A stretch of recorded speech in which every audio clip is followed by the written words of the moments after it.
Hello everyone, I am Robert Di Remigio and welcome to our very first video for the online discussion of our initial topic for the Understanding the Self subject. Well, there will be actually numbers of videos that I will be discussing which will dwell on the first major part of the subject, and that is the self in various perspectives. You may take down notes as we go on with the discussion. To start, let's talk about the philosophical perspective of understanding the self, and at the end of the discussion, you are then expected to articulate the various philosophical views of the self, examine one's thought and experiences according to the philosophical views of the self, and propose an answer to the question, who am I? Now, let's talk about one of the famous philosophers for this line, know thyself. Whose philosopher do you think this line is associated to? For sure, some of you out there might have guessed it correctly, and that is Socrates. Well, the phrase know thyself as associated with Socrates is actually a motto carved in the stones of Apollo Temple of Delphi in Greece. Thus, the line is some kind of a motto, and by its epistemology is an ancient greeting of the highly civilized Greeks. A greeting that may pertain to knowing the measurable facts about oneself, like your name, age, birthday, height, and the likes. But for the philosophers, it is more than the basic facts that you need to know. And knowing one's self should be imperative and a requirement. Imperative meaning it is a must for you to know, like your basic information, what you are capable of, and what you are not capable of.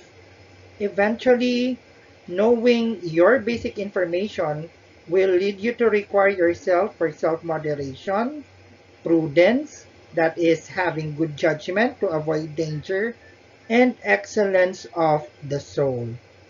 In that sense, we can say that know thyself would maybe the same with self-control.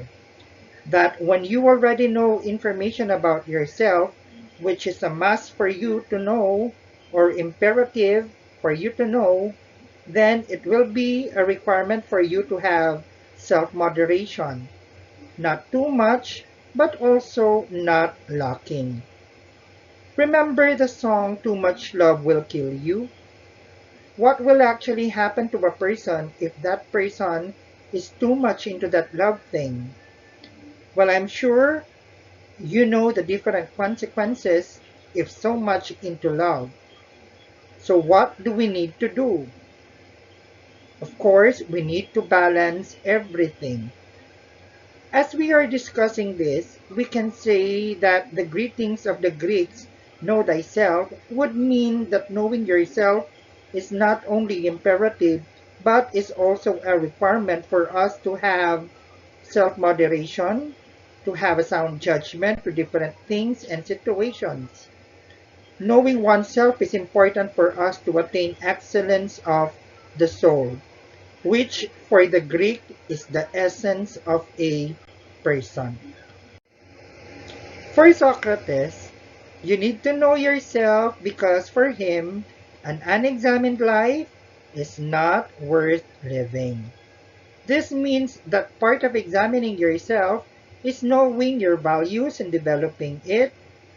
You should have dignity or that which makes us worthy of the respect and honor of others. You need to trace your purpose and duty in life, and you need to know what is right from what is wrong. Well, if you are shallow in life, then how is your life different from other animals? If we do not truly know ourselves, then we have no right to condemn others.